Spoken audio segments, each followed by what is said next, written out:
MC as he just got reverse Vortex versus Stefano earlier today. But it's also his chance to erase that away, to wipe the slate clean, possibly take out DRG. Let's introduce our players over here in the north position as the red Zerg. It is DRG. And down here in the southwest as our blue Protoss, it is SKMC. And you know, it's kind of interesting when you wipe all the games clean, you just sort of say it comes down to this. Yeah, I mean, that's all they're thinking about right now. Dongraegu doesn't even know who Pult is. Neither does MC with Stefano. This is all about this map on Metropolis. And to be honest, it has a little bit of an edge towards Protoss here. The third base to take for Dongraegu is not an easy one, especially with the rocks in the way to prevent the easy walkway. You're going to have to go the long way around. The creep's not going to be connected there by the 7:30 mark unless he dedicates to a very early creep tumor, which you can't afford. You have to hit those lava injects. And if MC decides anything, any aggressive two-base play, you know, he could do significant amounts of damage, but that's a risk in itself against Dongraegu, a player that doesn't really lose to timings. What do you think about? I mean, in the last game that we saw, MC versus Stefano, it was cross position on this map, which certainly changed things a little bit. Now we're close by air, which still facilitates the possibility for a split map scenario, which is exactly what we saw in that final game versus MC and Stefano. But I mean, what are your thoughts on this? Close by air, do you expect maybe we'd see a little harassment, as Warp Prism harassment in MC's sites? Anything that players should be more cautious or aware of as a result of these particular locations? I don't think it matters that much. The most important parts of the game, which is the early and mid stage, I don't think neither of them are even thinking about that right now. One thing they will think about, and Dongraegu especially, MC is a player that uses Warp Prisms like game, no doubt. And the main infrastructure of Dongraegu will be in the main or the natural. It's very rare you see it thrown away on the other side of the map. And if MC was to do anything along those lines, Zealots, DTs, you name it, Spawning Pool, Infestation Pit, Greater Spire is in key danger. But that's even if that, this game gets to that later stage. That's actually exactly what we saw in that Zake versus Thorzane game, where Zake bought himself a lot of time and did a lot of damage by attacking the main that was relatively undefended and would cost a lot of time and effort and resources in order to defend. So I think that's actually a great point. There was a little misclick. Just saw the few seconds of it there. Dongraegu. All the drones. All the drones. It happens to the best of us, man. Everyone's done it. I don't know. It makes me a little happy to see guys make those types of mistakes, because I feel like I make those and I'm like, oh, I'm the worst player in the world. And then you see a guy who wins competitions do it, and you're like, oh, okay, yeah, it happens. I'm not to the so best bad. of us. I'm not so terrible. Just really bad.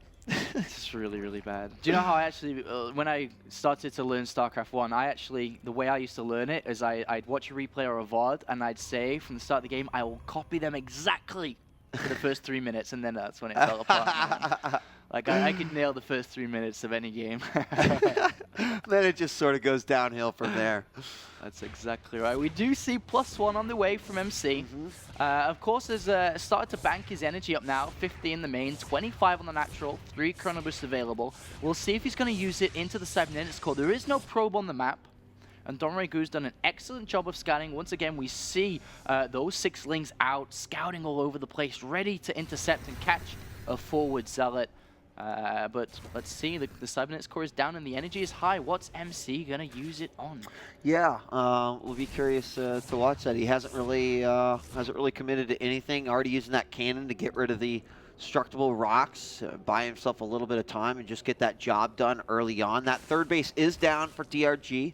We haven't seen him start to work on his rocks, which can be, as you mentioned, we do have the Zealot and the Probe coming out here, and Probe's going to get in on the action as well, and that means a 4-on-1 battle with already a hurt Link. They're going to go ahead and just back off. A little bit here, yeah. And he has to build 4 more lings, too, to actually deal with that. So bringing the Probe was nice. It wasn't really to look for anything there. It was more of a, I'm going to aid the Zealot, because there's 6 lings. You kind of have to, otherwise the Zealot's going to die, and the probe takes the body shield hit there and allows the Zealot to stay alive. But we do see the robotics facility coming down with double gases taken early again. Of course, the options available here for MC. He can use those in sentries. He can build a warp prism. Could potentially happen in close by air. Maybe, you never know. You know, he did attempt to do that in Game 3 versus Stefano. It did not work. It was stopped pretty easily, but more importantly is that he continued that harassment throughout the game. So while it's certainly something that can be shut down and can be stopped, it's also important to note that, you know, at this high level, it will never, you know, you can keep on using it as one of the utilities. So as long as you can keep it alive and retain it, here we have an observer coming out, a hard supply block, but we did see the observer come in and see everything there at the natural. Excuse me, Overlord. Yeah, it did, and that's something that Dongraegu's been very, very cautious on, is just scouting, making sure, because MC is a dangerous player. He can all in. He can play a macro game, and of course you see a Zergling checking the third base as well. MC, though, it does look like he's working on those back rocks, and there's no, of course, rush to the Warp Prism. It is an Observer instead. So he is going to take the defensive option once again, very similar to how we saw in that previous game, but he does still have a lot of Chrono Boost available. He is at 50 probes, so he doesn't really need to Chrono Boost that probes, but there's a Robotics Bay coming down before additional gateways, before a third Nexus. It, of course, could be to go for a Colossus push, could very well, but it is a little bit late, and it may just be for that defensive reason. There's the pro production still going, so he's still building up to saturate another base. I mean, meanwhile, over on the other side, DRG's lair is well done. He's getting his speed, started his roach speed as well. Starting to get those initial rushes. Is going with +1 attack this time, and the observer's going to see everything here, and that's one thing MC has always kind of had a lock on his opponent. Even in that first game where we saw DRG battling from 2 different locations and going with multi-pronged attacks, one of the reasons why I feel like MC was really able to shut that down is because he had a remarkable vision of his opponent's army, and this game is going to be no exception. And Dongraegu sees a lot of sentries and zealots. It does see the Chrono Boost, oh not Chrono Boost, sorry, the Forge upgrading as well. So he's just trying to piece the puzzle together. Decided to add on a couple more drones, but he's already starting to realize that this isn't aggression. Now he sees, well, he will see the third Nexus down, and well, Dongraegu is probably in this, he was already thinking that was happening anyway. It's 10 minutes. There's no aggression come across the halfway line yet, so of course he was thinking that, and a very early infestation pit and probably a fourth to come down just in a few seconds here, as we do see a lot of drones being constructed. He's currently at 79 with 4 more still on the way, a double infestation pit. What really is this? Really, was that a mistake, or, I mean, no? I mean, the only thing that if he's trying to go for that, a Neuroparasite, but is he really going to try to take a fight against anything here with Neuroparasite? It's such a dangerous upgrade, a very risky style of play. One slip up against Blankstalkers or Colossus and the game is over. So it would lean to me as seeing this as a mistake, but this is Dongraegu. It's not a player I would ever like to say he makes a mistake ever with. And with the second infestation pit finishing up, he's not researching anything from it yet. I don't know. I really am sensitive. You know what? I wonder if it was. I really do. I wonder if maybe there was just a mistake there. I mean, we'll keep our eye on it. It's just got to be. We do have a 4th base going down. The 3rd base well fortified here for MC as well. Same thing over on the other side, and there we do see that hive going down. Ling actually gets into the natural and sees the Colossus, which have been hidden for a very long time, and Dongraegu now knows that there's 2 Colossus out with a 3rd one out already.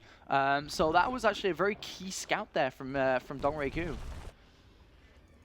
There we go. And guys, the career MLG head-to-head between these 2 players is 4-5 in favor of DRG. But, you know, we've had these games with even supply. We've had these games with, you know, very close back and forth. We're here in the 3rd match. Both these players tied, so I'm not surprised to see them that close. And look at this now. MC is starting to move out now. He can predict that the hive is on the way, the Spire as well. And he's getting ready to put pressure on this base. He's already seen the Spine Coils coming, so he knows the greater Spire is on its way, or will be momentarily here. But does MC have enough? He's only on 1-1 upgrades. He does not have Blink yet. But of course, the Colossus are the key here. There's no Corruptors. But MC also has a lot of energy on the sentries. Is he really going to let Lings and Pure Roaches attack? Oh, well, he is going to get a very, very nice little hit right there. He's going to continue to work on these spine crawlers. He could choose to just move it back a little bit. He traps a ton of roaches, and that will leave these infestors fairly naked as long as he actually gets rid of these spine crawlers. I love the blink up here by these stalkers to the high ground as well, and this actually is a pretty great advancement here for MC. He's definitely going to be able to knock on and possibly just remove this fourth base, but more importantly, he could take out the fourth and the third at the same time. What a great anti-hive timing push here by MC. He's on the verge of knocking the reigning champion out here. Still a lot of infestors catching a stalker. Did they blink out before the infestors could actually get in there? And now they've been stuck. No, they all go down. And that is a big win for MC. Yeah, huge win. I mean, he's retaining all of these Colossus. There are only 3 Corruptors left. 2, 1, a few Fungals are thrown down here, but these Infestors will fall almost immediately. And GG! DRG is eliminated from the competition.